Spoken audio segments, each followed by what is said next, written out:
오늘 아침 우리에게 주신 하나님의 말씀을 봉독하겠습니다. 신약 성경 마가복음 2장 1절로 12절의 말씀을 봉독하겠습니다. 신약 성경 55면입니다. 55면 마가복음 2장 1절부터 봉독합니다. 이 계시의 말씀을 봉독할 때에 다 함께 하나님의 음성을 들으실 수 있기를 바랍니다. 수일 후에 예수께서 다시 가버나움에 들어가시니 집에 계시다는 소문이 들린지라.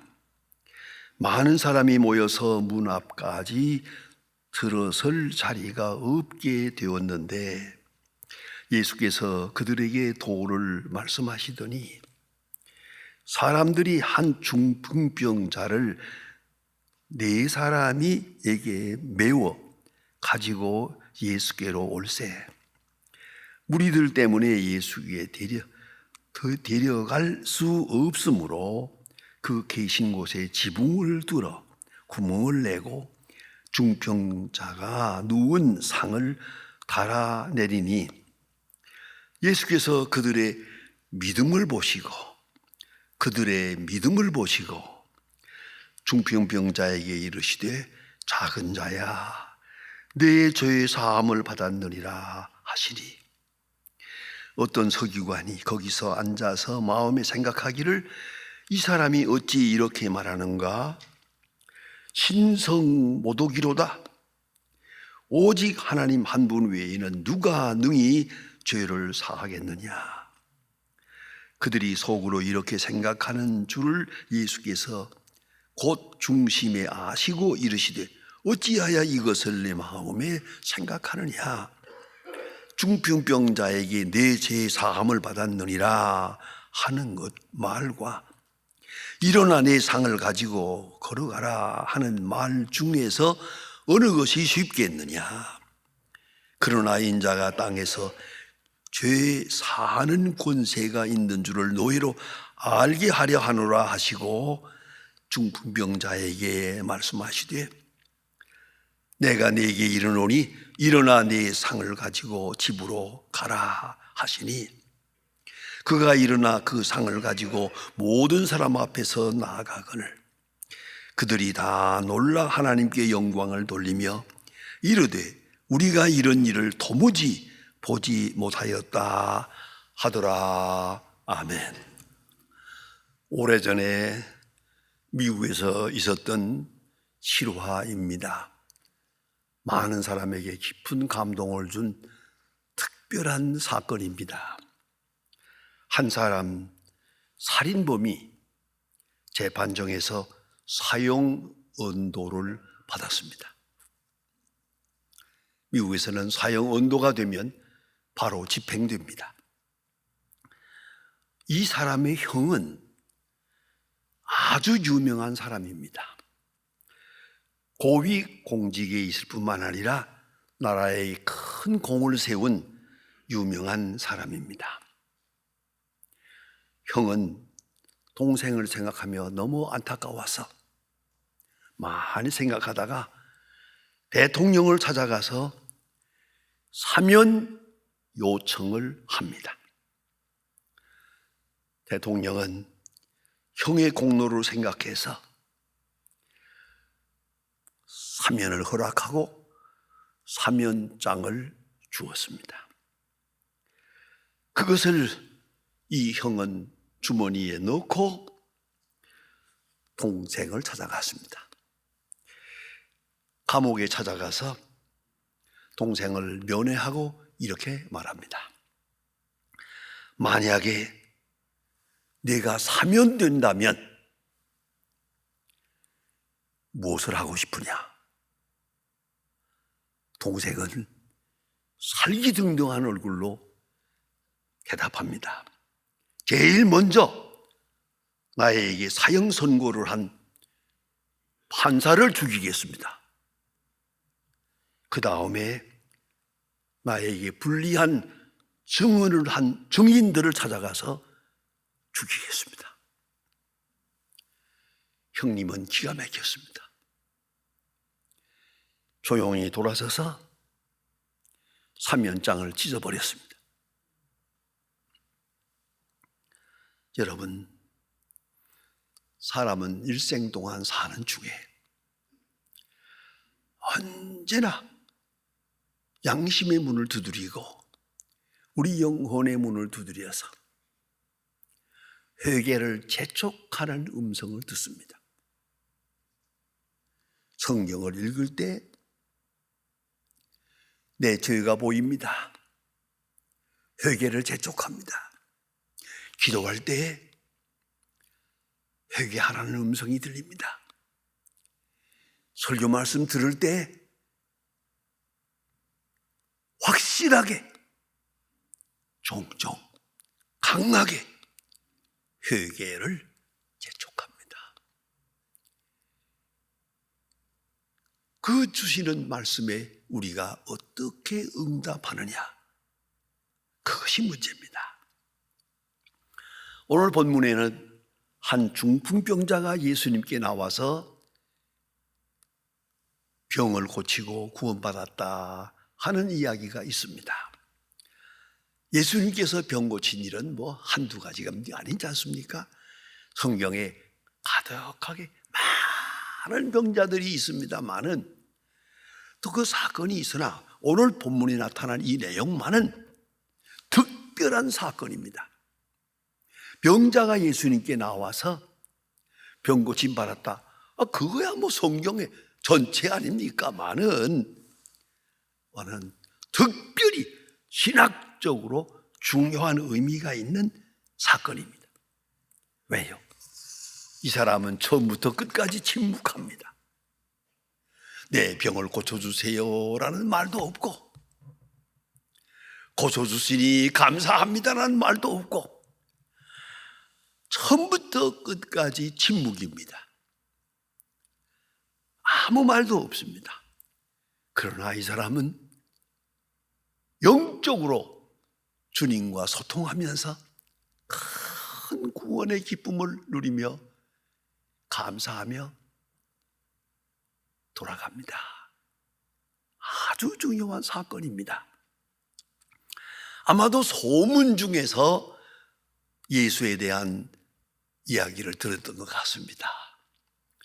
소문 중에 들으니까 예수님은 모든 병을 고친다더라. 문둥병자도 고치고 죽은 자도 살리고 안진뱅이도 일으키고 그 많은 환자들을 어떤 환자라도 어떤 병이라도 다 고친다더라 하는 소문을 듣습니다. 여러분, 이걸 잊지 말아야 합니다. 소문 중에 복음이 있습니다. 그래서 돌아가는 말처럼 들리고 이 말처럼 들리지만 잘 들어보세요. 그 속에 내가 들어야 할 복음이 있다는 걸 잊지 말아야 합니다. 그걸 생각해야 합니다. 우스운 얘기지만 저로서는 심각한 얘기입니다. 아주 오래전에 제가 무좀 때문에 얼마나 고생했는지 모릅니다. 이거는 너무 심해가지고요, 퉁퉁 부어서요, 병원에 다니고 뭘 하고 약 먹고 다 했지만 안 나요. 심지어는요, 죄송하지만 신발을 벗고 설교했어요. 살짝 몰래. 그렇게 발이 퉁퉁 부을 정도로 고생을 했습니다. 그러니까 얼마나 애썼겠습니까만은 이게 안 나요. 나다간 또 나빠. 재발하고. 그런데 아주 오래전에 방송을 이렇게 듣는데 여러분 아시는 약 광고라는 거 그거 많이 나오는 거 아니에요? 별것도 아니지만은 라미실 원스. 그러니까 라미실 원스 딱 한 번 바르고 나면 무좀이고 안 나면 무좀이 아닙니다. 이거예요. 요 말에 확 꽂혔어요. 그 말 듣자마자 그냥 바로 달려가서 약방에 갔더니 그거 몇 푼 안 하는, 몇 천 원 안 하는 있어요. 그걸 사가지고 발랐어요. 정말입니다. 딱 한 번 발랐는데 지금까지 수십 년 동안 무좀 없습니다. 뭐 세상에 이럴 수가 있어요? 이거는 다른 사람은 모릅니다. 나는 심각합니다, 이게요. 소문이요. 여러분 방송에 나오는 거 무슨 정말 다 시원치 않게 보고 있지만 잘 들어보세요. 소문 중에 복음이 있습니다. 소문 중에 복음이 있는 거예요. 이걸 딱 잡고 믿고 행동으로 옮길 때 그 소문은 정말 복음이 되는 거죠.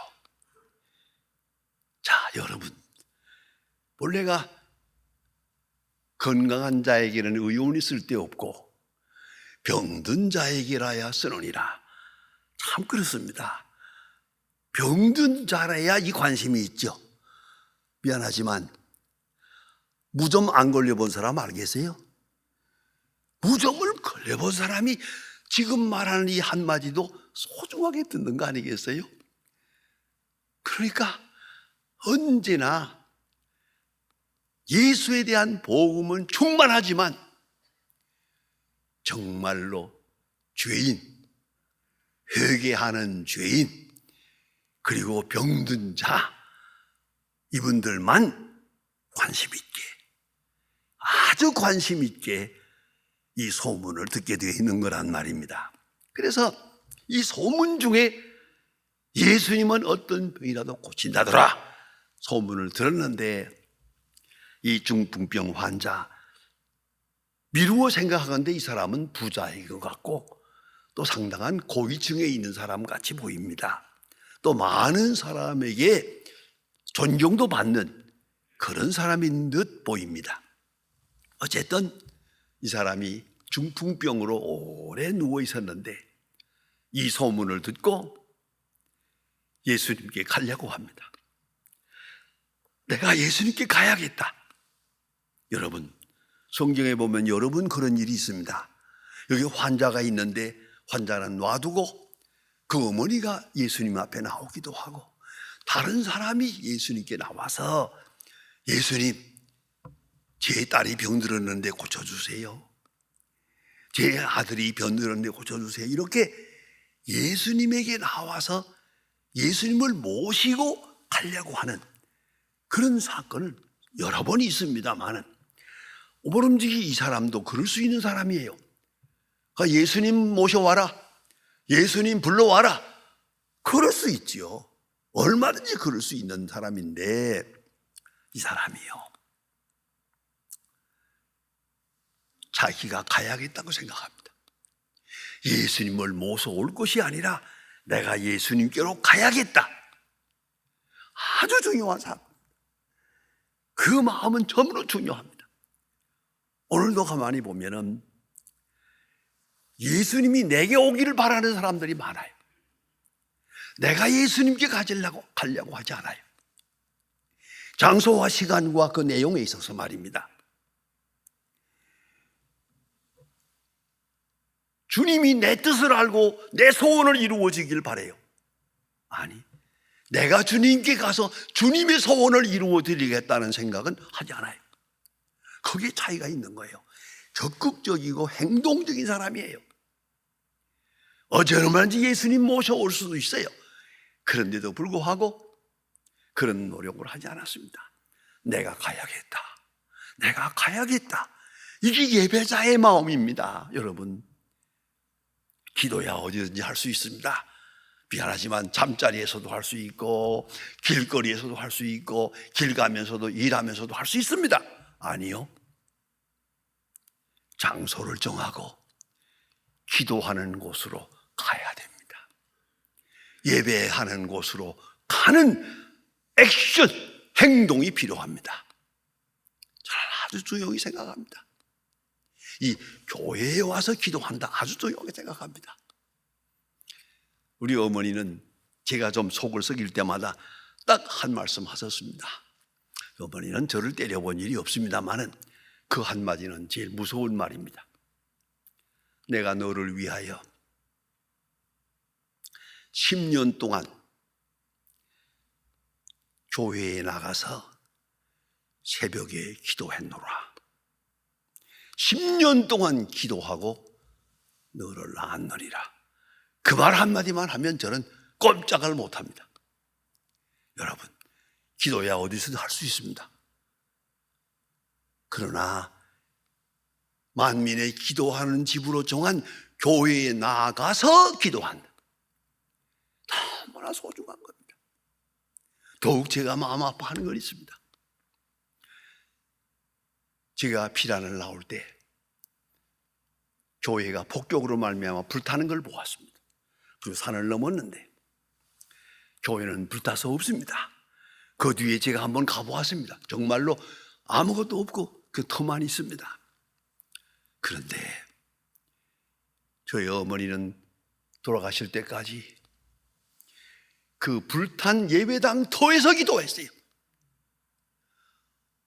어느 날 눈이 하얗게 왔는데 거기서 눈 속에서 사람이 나오더래요. 가만히 떼기를 쓰고 그 빈 터에서 밤새 기도한 거예요. 그 아침에 일어나는 걸 본 사람이 제게 말해줘서 너무 마음이 아팠습니다. 여러분, 주께로 나아간다 하는 행동 아주 중요한 겁니다. 내가 있는 곳에 주님 오세요 아니고 주님 곳에 내가 가겠습니다. 주님이 내 뜻을 들어주세요가 아닙니다. 내가 주님의 뜻을 따르겠습니다. 그것이 예배요, 그것이 기도입니다. 그런데 이 사람 보니까 중풍병자가 돼서 혼자서 갈 수가 없어요. 그 협력을 얻었어요. 친구 4사람을 불렀어요. 다 이 사람들도 착해요, 보니까. 그래서 이 사람들이 이 사람을 붙들고 이 침상을 들고 침상째 들고 예수님께 왔어요. 그리고 가까이 가려고 하는데 사람들이 너무 많이 모여서, 그래서 예수님께 가까이 가기 위해서 지붕을 뚫고, 그 이스라엘 사람들의 지붕이 간단하게 되어 있습니다. 그걸 들치고 침상을 달아내립니다. 그 장면을 그림으로 그린 것도 보아도 감격스럽습니다. 지붕이 열리면서 침상이 이렇게 내려갑니다. 예수님이 그들을 보십니다. 오늘 성경을 자세히 읽어야 됩니다. 이들의 믿음을 보시고, 한 사람의 믿음이 아니에요. 이들의 복수예요. 이들의 믿음을 보시고, 이 4사람과 누군 환자 5사람, 이들의 믿음을 보시고, 그들에게 무슨 말이 있고 고백이 있는 거 아닙니다. 단 행동뿐입니다. 예수님께 가까이 가는 행동, 가까이 가려는 행동, 간절한 마음, 그것이 행동으로 나타납니다. 공간적으로. 예수님께서 이들의 믿음을 보시고, 이 환자도 말이 없고 이것을 수행한 사람들도 말이 없습니다. 그러나 이 행동 자체가 예배요, 주님 보시기에 합당한 행동이었습니다. 그래서 이들의 믿음을 보시고 라고 성경은 말씀하고 있습니다. 특별히 오늘 본 말씀의 재미있는 얘기는 이 환자는 끝까지 말이 없습니다. 시작부터 끝까지 말이 없습니다. 그런데 침묵 속에서 진실을 말하고 있습니다. 침묵 속에서 주님을 만나고 있습니다. 주님께서 이 환자에게 말씀하십니다. 네 죄의 사함을 받았느니라. 참 특별한 말씀입니다. 환자인데, 병 고치러 왔는데 내 병이 날지어다가 아니고 내 죄의 사함 받았느니라 말씀하십니다. 여러분, 병이란 여러 가지가 있습니다. 그러나 다 같은 게 아닙니다. 예수님 요한복음 9장에 말씀하신 것처럼 그저 이 사람이 장님으로 태어난 거, 부모의 죄도 본인의 죄도 아니다. 이 사건에 관해서는 하나님이 하시고 좋아하시는 일을 나타내고자 함이라 라고 말씀하십니다. 병 걸린 거 여러 가지 이유가 있습니다. 그러나 그 중에 하나가, 뺄 수 없는 그 중에 하나가 죄입니다. 죄책 때문에 이 사람 병든 사람이에요. 이 내심을 주님께서 진찰하시고 그 속을 들여다보시고 네가 병든 것은 네 죄 때문이다 라고 주님께서 진찰했다는 말입니다. 정확한 진찰입니다. 제가 어떤 때 한번 병원을 방문해 본 일이 있습니다. 그 예배당 짓다가 돈이 모자라서 그 원장님한테 돈 좀 빌려달라고 그리 찾아갔댔습니다. 그런데 너무 환자가 많아서 따로 만날 수가 없어서 장로님 말씀이 그냥 거기 앉아서 말씀하세요. 내가 진찰하면서 들을게요. 이러잖아요. 그래서 환자 진찰하고 있는 중에 옆에 앉아가지고 진찰하는 모습을 보았습니다. 의사 장로님께서 말씀했습니다. 환자 보고 그거 너무 화를 내지 마세요. 그거 너무 그렇게 남을 미워하지 마세요. 그리고 걱정 근심 좀 저버리세요. 이렇게 충고를 했어요. 했더니 환자가 참다 못해서 하는 말이 병이라고 치지 남 속상해하는 것은 왜 자꾸 들추냐고 이러잖아요. 그래서 장로님이 빙그레 웃으면서 이 병은 약으로 고칠 병이 아니거든요. 당신의 마음속에 있는 그 증오와 욕심과 그 분노를 고쳐야 나을 수 있는 거지. 내가 약 준다고 이 낫는 병이 아니잖아요. 이렇게 설교를 해요. 한 장면 내가 보고 나서 장로님 보고 그래서요. 오늘 참 많이 은혜 받았습니다. 그래서요. 여러분, 병 어떻게 생각하십니까? 다 병이라고 해서 다 죄 때문에 오는 건 아니에요.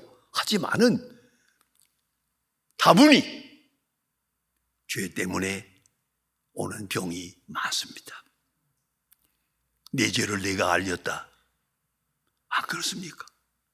걱정하고 미워하고 증오하고 밤을 새우고 잠을 못 자니 그 일주일만 잠 못 자면 병 걸리는 거예요. 그러니까 다 심리적이고 영적인 것이죠.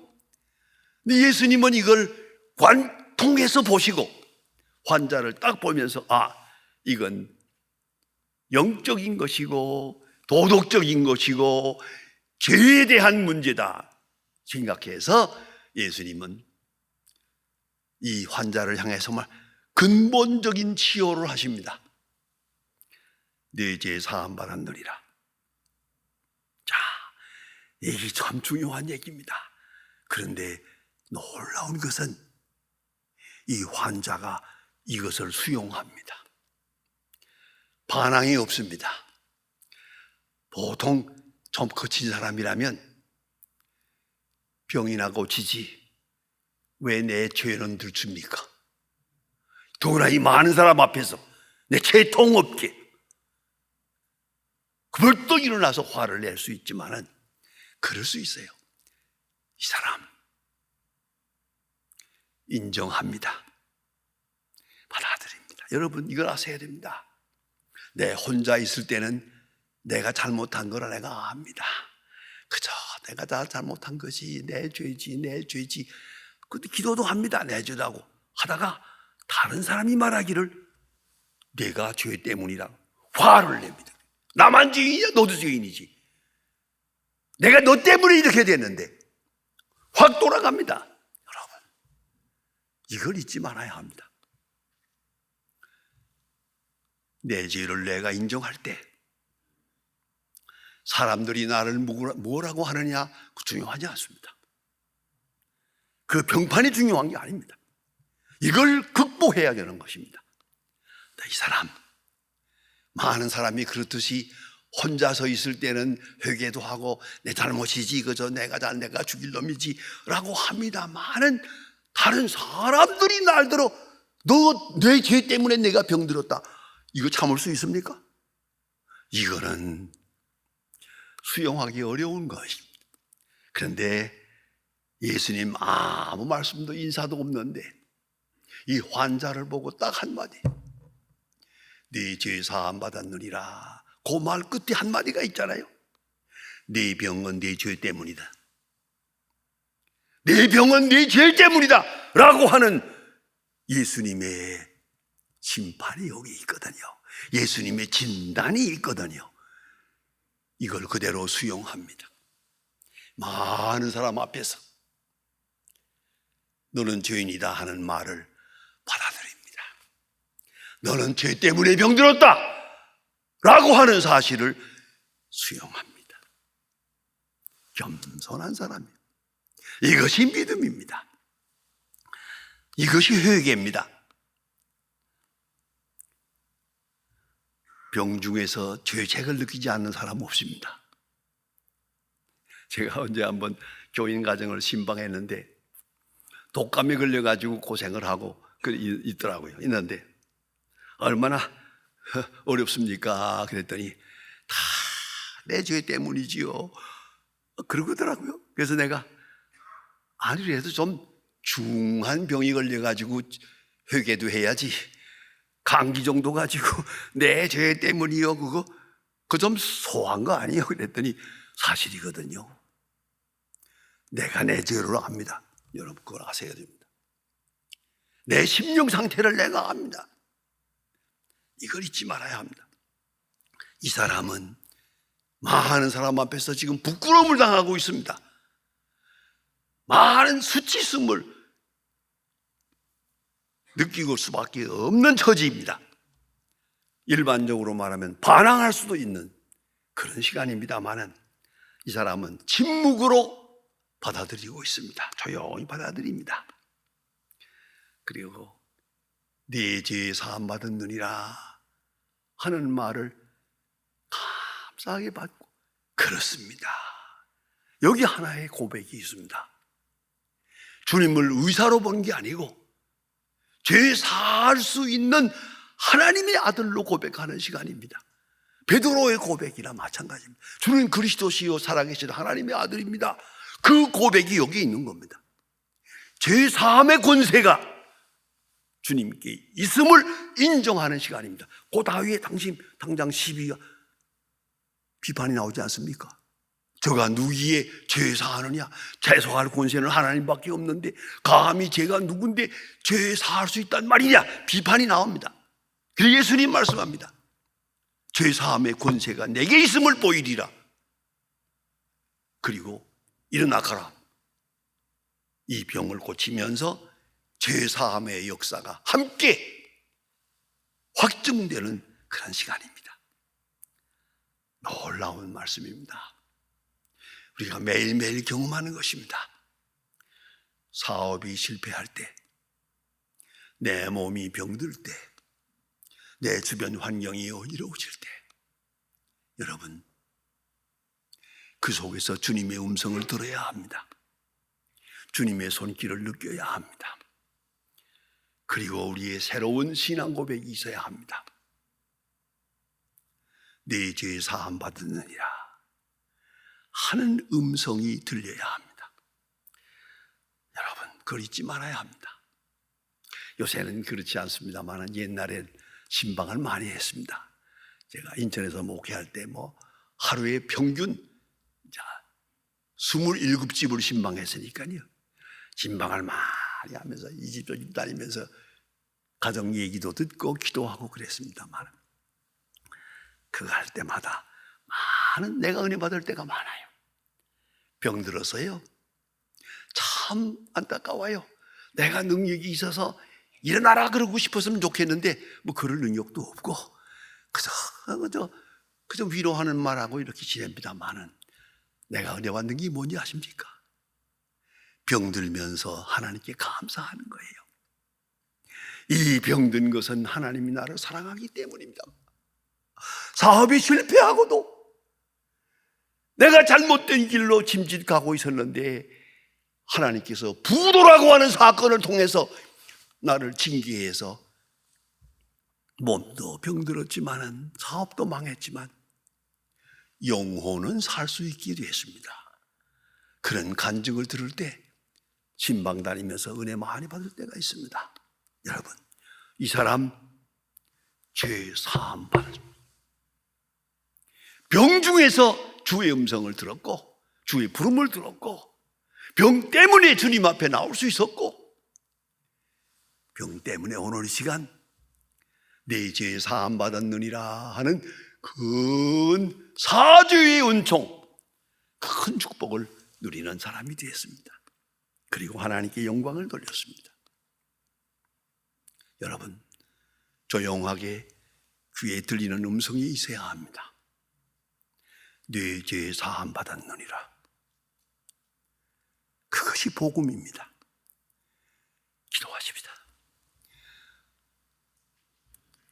하나님 아버지, 오늘 아침도 저희들을 주 앞으로 인도하심을 감사합니다. 새롭게 주의 음성을 듣고 새로운 마음으로 주의 말씀에 응답하는 시간 되게 하옵소서. 저 가버나움에 있었던 중풍병 환자가 주님을 만나서 큰 축복을 받고 자유함을 얻은 것처럼 항상 내 죄 사함 받았느니라 하는 음성을 가까이 들으며 살게 하옵소서. 하나님의 사람으로 살고 사랑받는 하나님의 자녀로 살고 축복받는 하나님의 자녀로 살아갈 수 있게 하옵소서. 주 예수 그리스도의 이름으로 기도드립니다. 아멘.